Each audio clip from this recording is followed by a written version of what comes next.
I'm Drew Vincent. Welcome to Kickin' It, the show that takes you around North America, cities and towns, big and small. Every town has a story, and I'm hoping every town has a goalpost because I'm gonna kick 50 field goals in 50 states.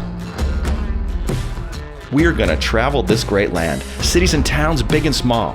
We are gonna find exceptional people that you don't know, sometimes in towns and places you've never heard of.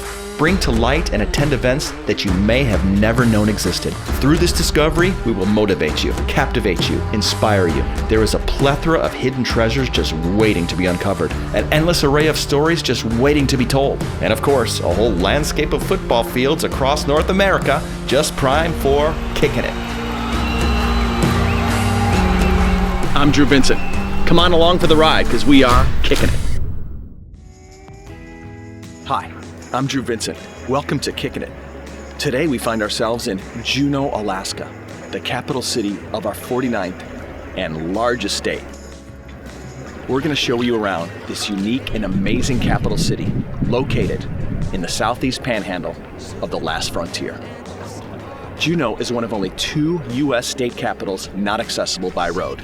You can arrive here by air, you can arrive here by water via the Lynn Canal, and there's a third way to arrive in Juneau, of course, to be born here via the birth canal. I have worked radio for the better part of 25 years. I have worked in the hospitality industry for over 30 years, from Illinois to all 4 corner states and from California to Alaska. This is my good friend Steve Suing. He and I met in Skagway, just north of us, about 100 miles, about 15 years ago, and he is now living here in Juneau. What is the best thing about Juneau that you love? You don't have time for the list. Okay, what about a 30-second little blast? I love coming to the docks and seeing all these visitors here. You know, today we've got like 4 cruise ships. We probably have, 7,000 to 8,000 people in town. And, I've lived in Southeast for 18 years. And my family comes to the docks frequently. And for just the simple fact that it's a reminder of how special this place is.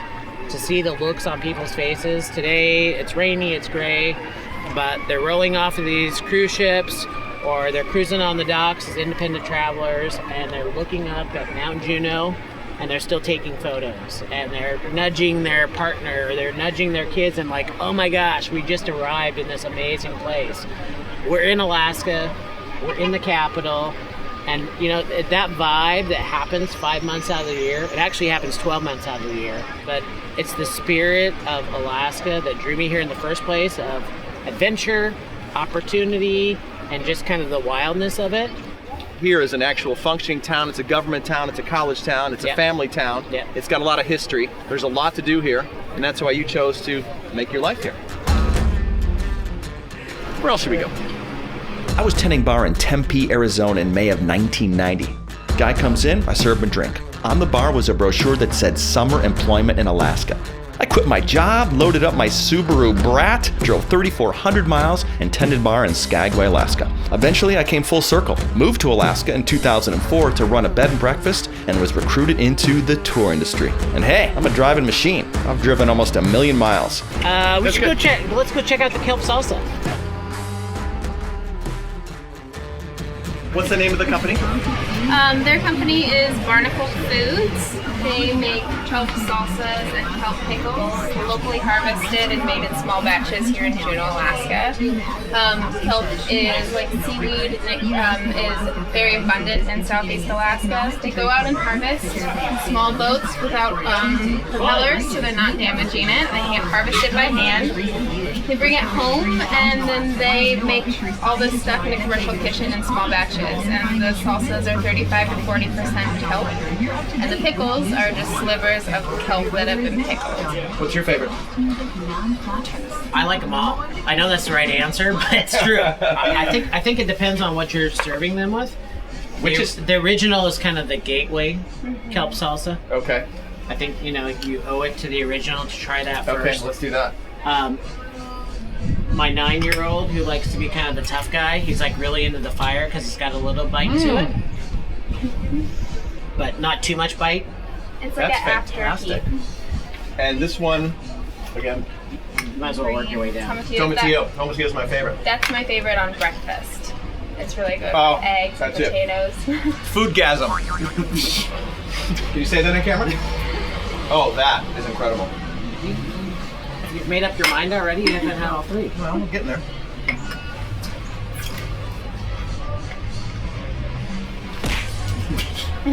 Wow. You might feel that again. Thank you for that.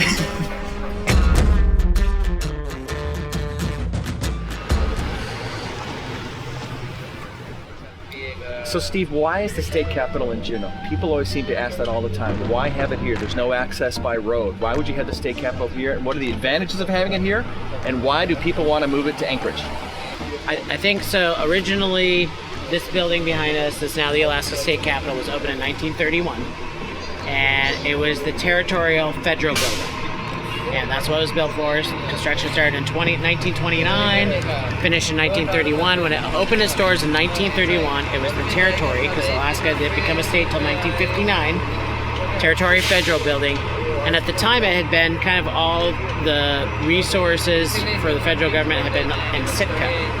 And because of the mining operations that were happening in Juneau, a lot of people got attracted to Juneau. And so Juneau became not only a destination, but a bit of a pass-through place. So if you think about that time, a lot of the population really wasn't into the interior of Alaska, what we now know as South Central Alaska. And most of the action, population-wise, was happening here southeast.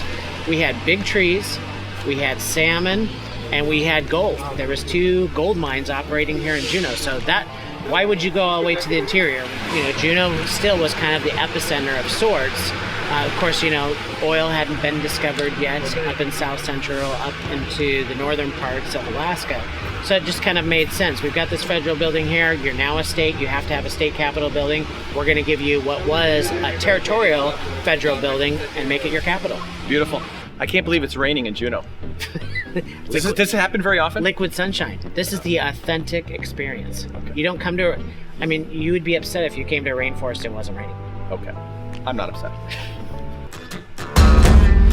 Favorite beer of all time.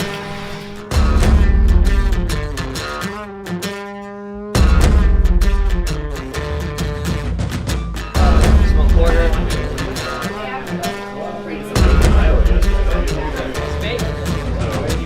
Well, it's hard to believe that we are drinking beer again in Alaska. This is Andy, our spokesman here for Alaskan Brewing Company. Now, Andy, this is my favorite beer of all time. Oh, that's great to hear. Thanks. And I live in Carmel, California in the wintertime. And many years ago, in the Safeway, I did a whiplash when I saw Alaskan beer at the Safeway in Carmel, California. I think we've been there since 2007, I want to say, maybe even earlier. We've been in California for quite a while. And how many states currently? 19. We're moving into Iowa just this month. So we're going to be in 19 states. Now, what's your favorite new thing that you guys are working on right now for beer-wise? I know there's so many. Well, yeah, there's a ton. One thing that's really fun is we're doing a Brewer's Choice series of beers that goes into our sampler pack.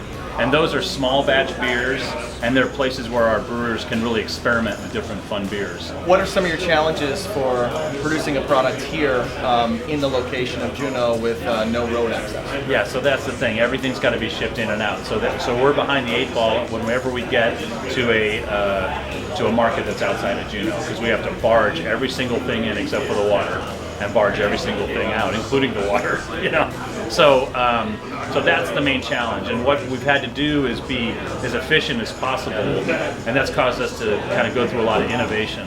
So we've looked for places all along our brewing process since we've been in business to innovate, to be that kind of innovative leader that thinks of things in a different way because we have these unique problems. And I mean, one example of that is what to do with byproducts of brewing. So one of the main byproducts of brewing is the grain that's left over once you've brewed a beer. So now, since 2013, we're the only brewery in the world that takes all of its spent grain, puts it into a 100% fuel-fired spent grain boiler. So the only fuel used is spent grain in the boiler. It creates the steam that runs our brew deck, that makes the beer, that makes the spent grain, that feeds into the furnace, that makes the steam, that runs the brew deck. So that's called beer-powered beer.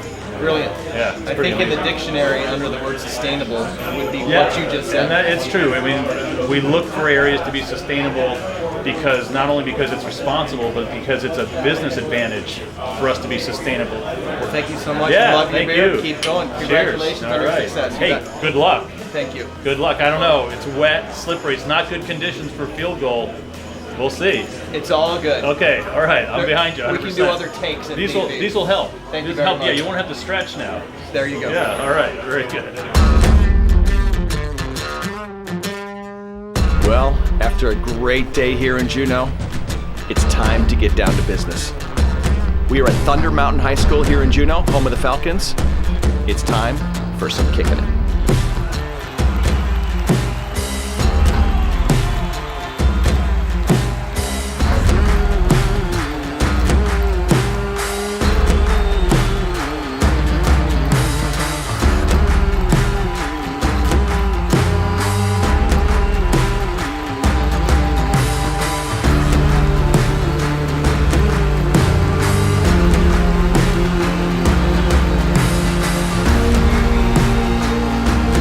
We are going to travel this great land, cities and towns big and small. We are going to find exceptional people that you don't know, sometimes in towns and places you've never heard of.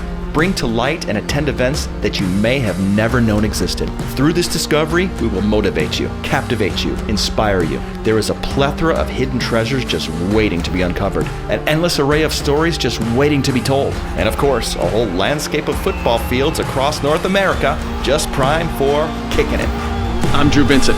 Come on along for the ride because we are kicking it.